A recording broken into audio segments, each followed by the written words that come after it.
इंसान बन गए ना तो समझो पप्पू पास ही हो गया सर। इसीलिए कहा था कि काम छोटू देख लेगा। क्या बात है भाई जी। और sir this is new expect for me as well. जहाँ किताबों से तो कितना कुछ सीख लेते हैं, लेकिन किसी के लाइफ एक्सपीरियंस से सीखना इंडीड अ ग्रेट थिंग।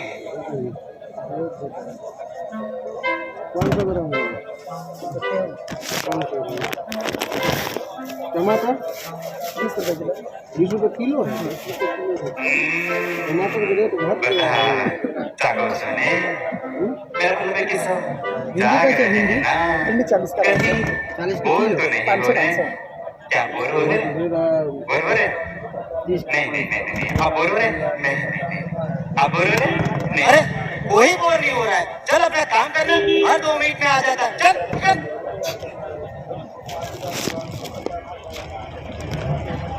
देखा मुस्कान, एक वर्ड ब्रेन रॉट कितना कुछ सिखा गया। साक्षी, वाओ, पहले ऑक्सफोर्ड ने तुझसे सीखा और अब हम सब ने। बेटा कमी हर किसी में होती है और अच्छाइयाँ भी होती है।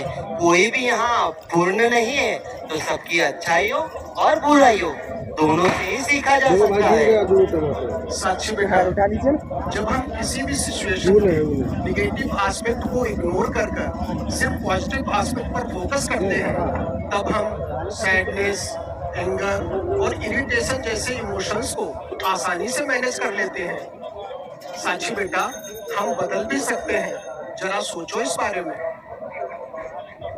Thanks for your advice, sir. I will try, definitely. आपकी बात सुन के एक छोटी सी कहानी याद आ रही है। अगर सर कहे तो सुनाओ। हाँ हाँ महेश भाई, बिल्कुल सुनाइए। एक क्लास में 15 बच्चे थे और टीचर ने सभी बच्चों से कहा कि एक कागज में उनका नाम लिखे जो आपसे घृणा या नफरत करता हो या आपसे अच्छा व्यवहार नहीं करता। सभी बच्चों ने नाम लिखना शुरू किया। कुछ बच्चों ने 3 नाम, कुछ ने 5 और कुछ ने 7 नाम तक लिखे और वहीं एक बच्चे ने एक का भी नहीं लिखा और एक बच्चे ने तो 13 बच्चों के नाम लिखे।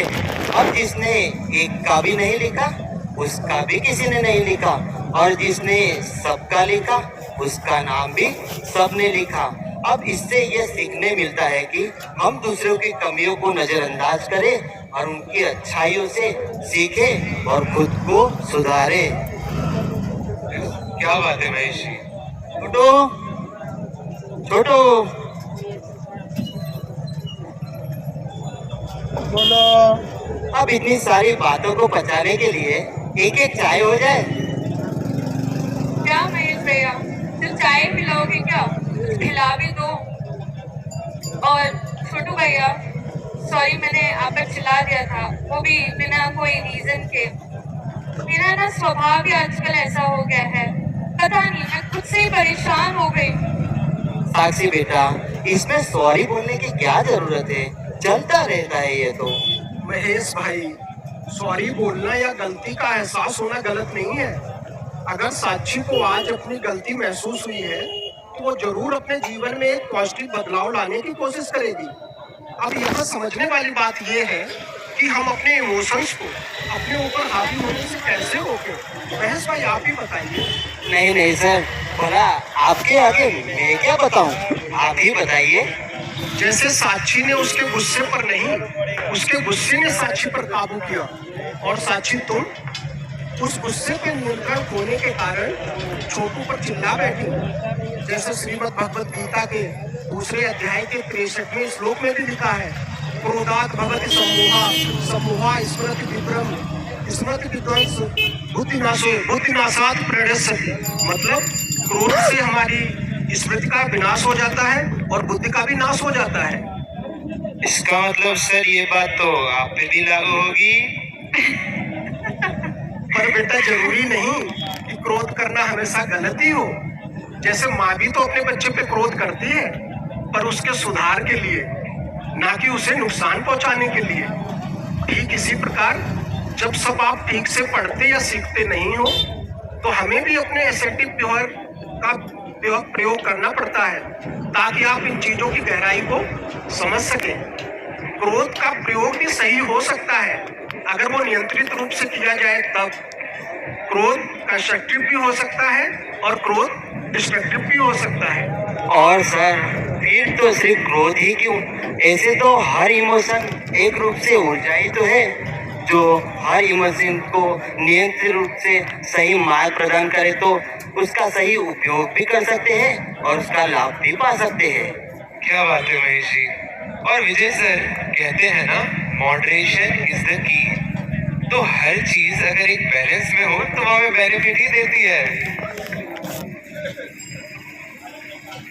भैया मतलब हर एक चीज, कोई सी भी चीज, जीवन के हर एक पहलू अगर हम एक बैलेंस में रख रहे हैं, अगर एक हम नियंत्रण में रख रहे हैं तो वो हमें बेनिफिट ही देती है, चाहे फिर वो गुस्सा हो जाए या कोई इमोशन हो जाए। इसलिए बैलेंस होना बहुत जरूरी है। पर मोटा भाई चाय तो दिल खोलीने पीनी चाहिए, मजा माने बीजू कहीं नहीं चाहिए। Thank you. पर सर छोटी छोटी बातों पर गुस्सा हो जाना, इम्पेशेंट हो जाना, ये तो मानो जैसे मेरा आजकल स्वभाव ही बन गया है। और सच बताऊं सर, मुझे अब मैंने इन सारी चीज़ों से बाहर निकलना है। Sir I really want to be happy, I really want to be at peace. Sir आप प्लीज मुझे गाइड कीजिए ना। साक्षी बेटा, जैसे आपकी और संभव की चर्चा हुई उससे हमें ये निष्कर्ष मिला कि अगर हमारी संगति सही हो और हम आध्यात्मिक राह को चुने तो हमारा फोकस सबसे पहले एक अच्छा इंसान बनने पर ही होगा और फिर इमोशंस पे नियंत्रण पाना तो अपने आप आसान हो जाएगा। सर अभी क्या बार बार इंसान बनने की बात करें, हम इंसान ही तो है ना। आनंद बेटा, मैं इस शरीर की नहीं, मैं इंसानी गुणों की बात कर रहा हूँ, जहाँ हमारे मन में एक दूसरे के लिए प्रेम, करुणा, दया और सहनशीलता जैसे अनेकों भाव हों जो हम सबको एक इंसानी रूप दे पाए। मैं उस इंसान बनने की बात कर रहा हूँ। मैं यहाँ नेचर वर्सेस नर्चर की बात कर रहा हूँ। बिल्कुल सही कहा विजय सर आपने। हम वैसे है तो इंसान, पर क्या हमारा व्यवहार इंसानों वाला है? क्योंकि कई बार देखा ये जाता है कि किसी का एक्सीडेंट हो जाए तो हमारा हाथ मदद से पहले फोन की तरफ जाता है कि वीडियो बना ली जाए, सोशल मीडिया पर अपलोड कर दी जाए और फिर वही लाइक, शेयर और कमेंट की। सर लव द नेबर वाली भावना तो मानो खत्म ही हो चुकी है। और विजय सर सच कहो ना तो मुझे तो ऐसा लगता है कि टेम्परामेंट में बहुत चेंज आ गया है और आज इंसानों में इंसानियत ही नहीं बची। सर आप सही कह रहे हैं, पर मैंने भी देखा है कि कई व्यक्ति अपने जरूरी कामकाज छोड़कर घायलों की मदद करते हैं और उन्हें हॉस्पिटल भी पहुंचाते हैं। इससे सिद्ध होता है कि मानवता अभी भी जिंदा है।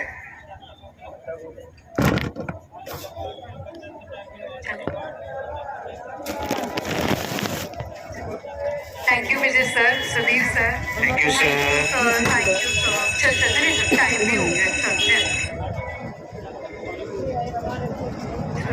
छोटू भैया, I am sorry and thank you. क्या आपके लिए? Thank you sexy madam.